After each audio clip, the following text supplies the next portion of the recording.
Hello, you're watching Shalom World News. I'm Donna Villa coming to you from Chicago, Illinois. Here are the latest headlines from around the world. 6 Catholic priests and a layperson who were arrested by the Myanmar military have been released. The Vicar General of Mandalay Archdiocese, Monsignor Dominic has confirmed that the detained priest and layman were set free on June 13. On Friday night, soldiers arrived at the village of Chantar, which is 700 kilometers north of Yangon City, and raided the 200-year-old Church of the Assumption, built by French missionaries of the Paris Foreign Mission Society. They arrested the vicar and 5 other priests who had come to visit him.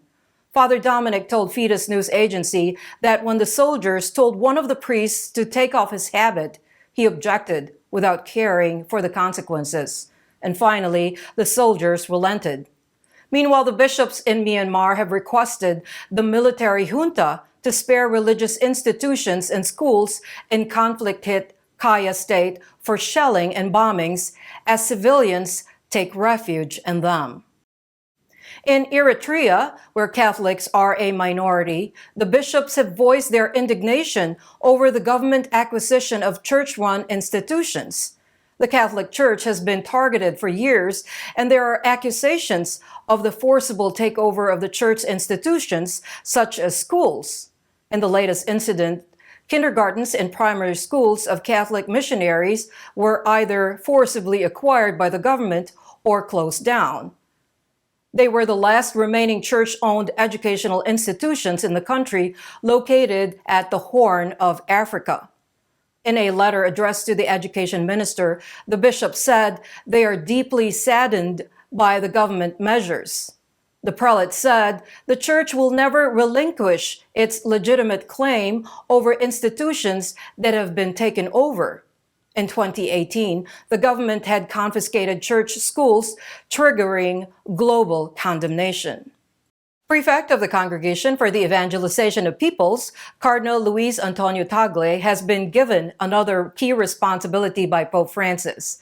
The Filipino cardinal, who has been made a member of the Congregation for the Oriental Churches, will now be responsible for assisting their development and helping those sui juris churches maintain their liturgical, spiritual, and disciplinary heritage.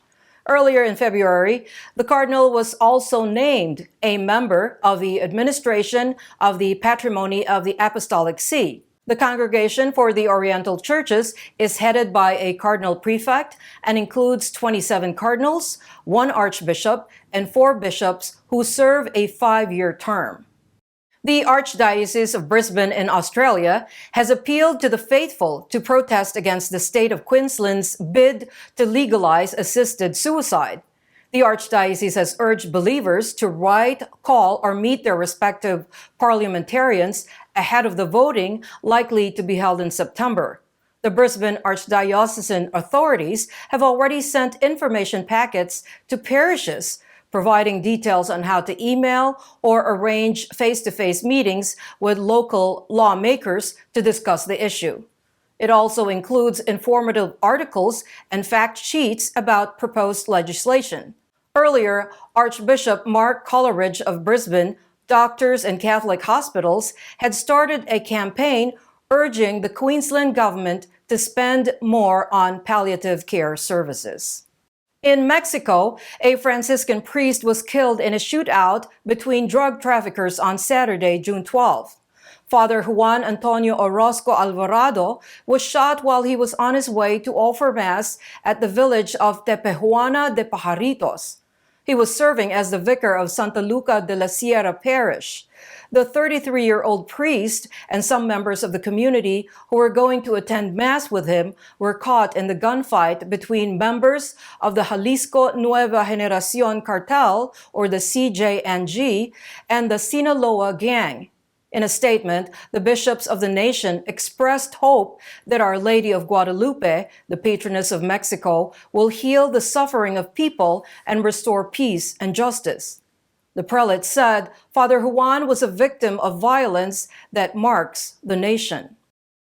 The Bishops' Conference of Burkina Faso and Niger has raised concerns about the rising insecurity in the Sahel area and urged authorities to quickly restore peace in the wake of a series of violent incidents. The bishops voiced their concerns following the massacre of innocent civilians in Burkina Faso recently, which is the biggest attack in recent years. During a plenary meeting, the bishops urged authorities to handle the situation more vigorously and sternly as the future and existence of the church in Sahel is at stake. At least 160 people, including children, were massacred by armed militants in northern Burkina Faso on June 5th.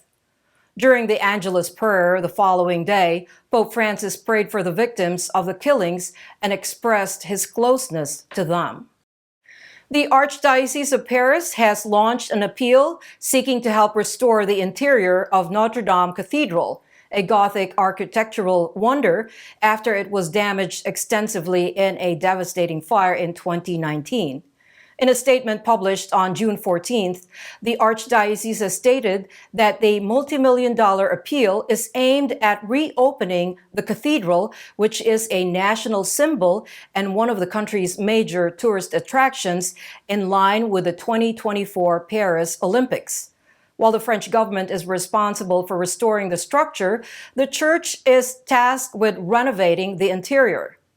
The primary renovation projects will focus on restoring the reliquary case of the Crown of Thorns rescued from the fire and installing a new tabernacle.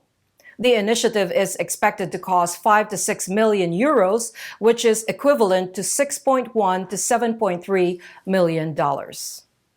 And those are your latest headlines. Do join us tomorrow. In the meantime, you can visit swnews.org for more updates.